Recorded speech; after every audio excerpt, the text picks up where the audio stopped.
मुख्यमंत्री माझी लाडकी बहीण योजनेच्या संदर्भामध्ये आपण इथं बैठक घेतली। जवळपास 50,000 महिलांनी आतापर्यंत फॉर्म अपलोड केलेले आहेत। त्यापैकी 15,000 सँक्शन सुद्धा झालेले आहेत जवळपास कलेक्टर ऑफिसहून।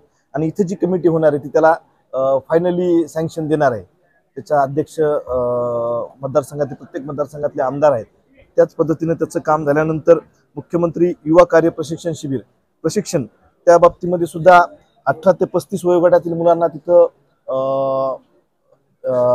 आपण बघत असताना की प्रशिक्षण देत असताना त्यांना 12वी पास असतील त्या मुलांसाठी 6,000 रुपयापर्यंत असन किंवा ITI पदविका झालेली त्यांना 8,000 आणि पदव्युत्तरसाठी 10,000 रुपये आपण त्यांच्या खात्यामध्ये जमा होणार आहेत। पण ते कसे जमा होणार आहेत?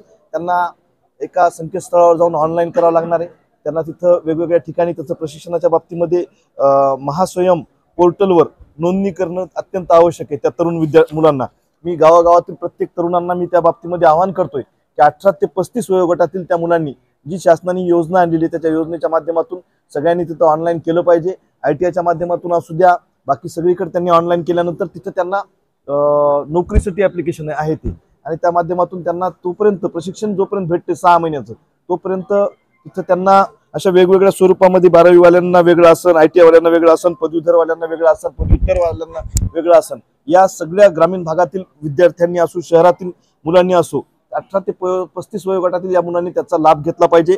या संदर्भात आपण इथे एक बैठक ठेवलेली आहे।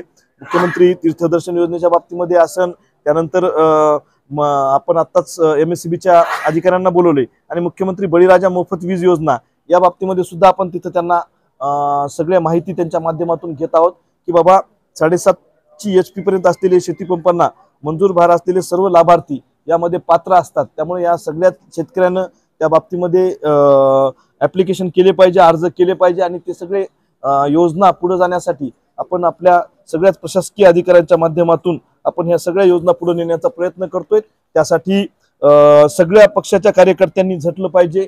आपल्या इथं मुख्यमंत्री लाडकी बहीण योजनेच्या माध्यमातून आपल्या गावातील महिला असतील यांना सगळ्यांनी त्या बाबतीमध्ये मार्गदर्शन करून ते सगळे फॉर्म भरले पाहिजे। आता जवळपास 50,000 फॉर्म आता आपल्या तालुक्यातून भरलेले आहेत।